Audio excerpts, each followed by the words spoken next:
नमस्कार दोस्तों, मैं आपका दोस्त डॉक्टर शिवपा। दोस्तों, आज हम लोग बात करेंगे हमारे शरीर के एक ज़रूरी अंग के बारे में, जिसको इंग्लिश में हम लोग स्प्लीन के नाम से जानते हैं, हिंदी में उसको तिल्ली के नाम से जानते हैं, या दूसरा नाम उसका प्लीहा होता है। या तो स्प्लीन, या तो तिल्ली, और या तो प्लीहा के नाम से जानते हैं। हम लोग दोस्तों इसे तिल्ली के नाम से बात करेंगे इसके बारे में। तो दोस्तों, जो तिल्ली होती है ये हमारे शरीर का प्रमुख अंग है, जो कि लाल रंग का होता है और मुट्ठी के आकार का होता है। और ये अंग हमारे शरीर में बाई और फेफड़ों के नीचे पाया जाता है, पसलियों के नीचे पाया जाता है। और जो हमारा पेट होता है उसके बिल्कुल ऊपर पाया जाता है। दोस्तों, इस अंग का हमारे शरीर में बहुत बड़ा प्रमुख कार्य है।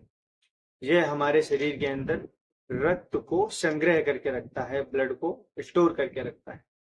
ये क्या करता है कि खून से, जो हमारे शरीर में खून बनता है, उसका जो फिल्ट्रेशन करता है वो तिल्ली ही करता है।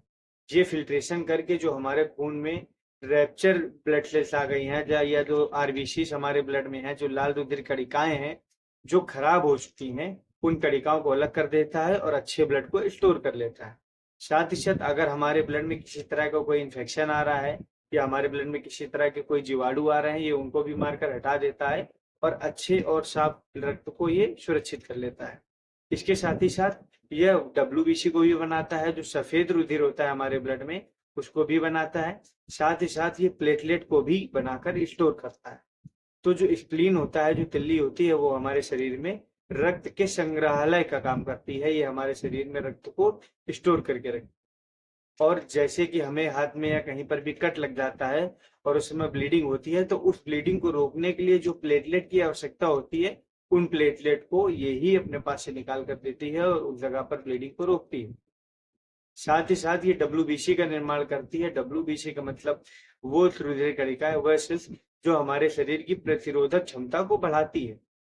तो स्प्लीन अगर हमारे शरीर की ठीक है, स्प्लीन में किसी तरह की कोई दिक्कत नहीं है हमारी तिल्ली में, तो हमारे शरीर की प्रतिरोधक क्षमता हमेशा तंदुरुस्त रहेगी और ठीक रहेगी। और तरह तरह की बीमारियों से लड़ने के लिए जो एंटीबॉडीज की आवश्यकता होती है, ये उनको बनाती रहती है और हमें बीमारी से लड़ने की क्षमता देती रहती है।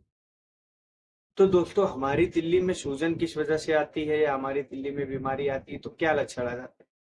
तो सबसे पहली चीज तो दोस्तों, तिल्ली जो हमारी होती है, मैंने बताया पेट के जस्ट ऊपर है। तो यदि तिल्ली में सूजन आएगी तो सबसे पहले वो पेट को दबाने लगती है। ये आपका पेट है और ये तिल्ली है, अगर तिल्ली में सूजन आएगी तो आपका पेट दबेगा। तो सबसे पहला लक्षण ये आता है कि अगर आप थोड़ा सा भी खाना खा लोगे, आपको ऐसा लगेगा कि आपने बहुत ज्यादा खा लिया। या कई बार आप खाना नहीं भी खाओगे, फिर भी आपको लगेगा कि आपका पेट भरा हुआ है। ऐसे लक्षण देखने को मिलते हैं। साथ ही साथ आपके सीने के बाईं ओर बहुत ज्यादा गंभीर कभी कभी दर्द देखने को मिलता है। कभी कभी सांस लेने में भी दिक्कत लगती है, या बाईं ओर सीने में दर्द होने के साथ ये दर्द पीछे तक और गर्दन तक भी चला जाता है। ये सारे लक्षण आपको स्प्लीन की बीमारी में, तिल्ली की बीमारी में देखने को मिलेंगे। ये किस कारण से हो जाते हैं? कई बार जब इन्फेक्शन की मात्रा ज्यादा होती है, इन्फेक्शन ज्यादा गंभीर हुआ होता है ब्लड में, और हमारा जो स्प्लीन है, हमारी तिल्ली है, वो प्रतिरोधक क्षमता बढ़ाने वाली डब्ल्यूबीसी का निर्माण ठीक से नहीं कर पाती है, असमर्थ हो जाती है, तब उसमें इन्फेक्शन हो जाता है, बैक्टीरियल इन्फेक्शन। और उसमें प्रतिरोधक क्षमता बढ़ाने वाली कणिकाओं से ज्यादा बैक्टीरिया और जीवाणु आ जाते हैं, जिनकी वजह से इन्फेक्शन हो जाता है और इस तिल्ली में सूजन आ जाती है। और दोस्तों, इस तिल्ली में सूजन आपको ब्लड कैंसर की वजह से भी आ सकती है। अगर आपकी तिल्ली में सूजन है तो पहला कारण तो आपका इन्फेक्शन का हो गया।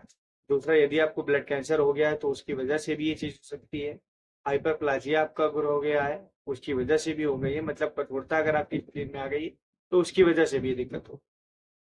तो दोस्तों, अगर आपके स्प्लीन में या तिल्ली में सूजन आती है, इसके पता आपको कैसा करना है? पहली चीज तो आप ब्लड की जांच करा सकते हैं, जिसमें यदि इन्फेक्शन की मात्रा ज्यादा आ रही है तो आपको एक अंदाजा लगा सकते हैं कि हाँ, शायद आपकी स्किन में या तिल्ली में सूजन है। फिर इसके दूसरे कंफर्मेशन के लिए आप अल्ट्रासाउंड करा सकते हैं।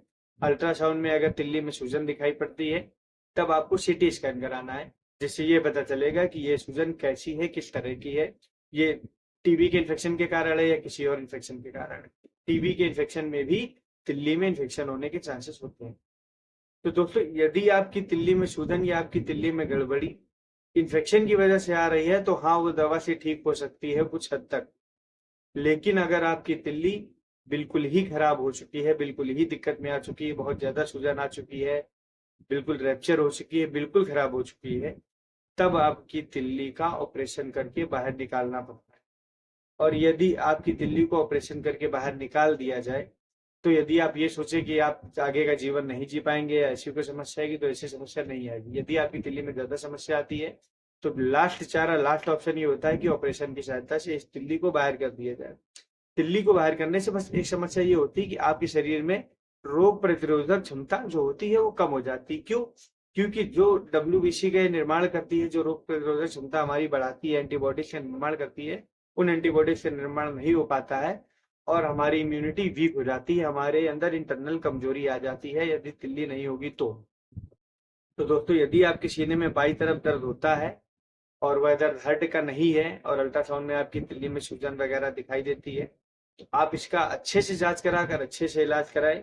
यदि आपकी शुरुआती समस्या है तो यह दवा से ठीक हो सकती है। यदि आपने इसको देखा किया और ये समस्या ज्यादा बढ़ गई, तब आगे चलकर आपको ऑपरेशन भी कराना पड़ सकता है और दिक्कत ज्यादा हो सकती है। तो दोस्तों, इस जानकारी को जितना ज्यादा से ज्यादा हो सके उसको शेयर करें। और फिर भी अगर इस टॉपिक से रिलेटेड आपका कोई भी क्वेश्चन या क्वेरी हो तो आप मुझसे संपर्क कर सकते हैं। और दोस्तों, एक बात का और ध्यान रखें, यदि आपकी तिल्ली में दिक्कत आ रही है तो इलाज आपको जल्द से जल्द कराना बहुत जरूरी है। अन्यथा ये तिल्ली की वजह से आपके पेट में इन्फेक्शन या और अंगों में भी इन्फेक्शन हो सकता है। साथ ही साथ यदि आपको लीवर की बीमारी या हार्ट की बीमारी होती है तो उसकी वजह से भी तिल्ली में दिक्कत आ सकती है। तो दोस्तों, उम्मीद है जानकारी आपके लिए हेल्पफुल होगी। इसके इलाज में बस इतना ही था कि यदि इन्फेक्शन शुरुआती है या आपको शुरुआत में पकड़ में आ गया है, तो आप उसका दवाओं से इलाज कराकर कंट्रोल कर सकते हैं। यदि उसमें ज्यादा समय हो गया, ज्यादा लेट हो गया है, तो ऑपरेशन के अलावा उसका कोई दूसरा चारा नहीं है, रेडिएशन थेरेपी के अलावा उसका कोई दूसरा चारा नहीं। तो उम्मीद है दोस्तों ये जानकारी आपके लिए हेल्पफुल होगी। अगर आपको ऐसी कोई समस्या है, आप मुझसे मेरे दिए गए नंबर पर संपर्क कर सकते हैं या अपने किसी भी नजदीकी डॉक्टर से संपर्क करके इसका सही समय पर सही इलाज। धन्यवाद।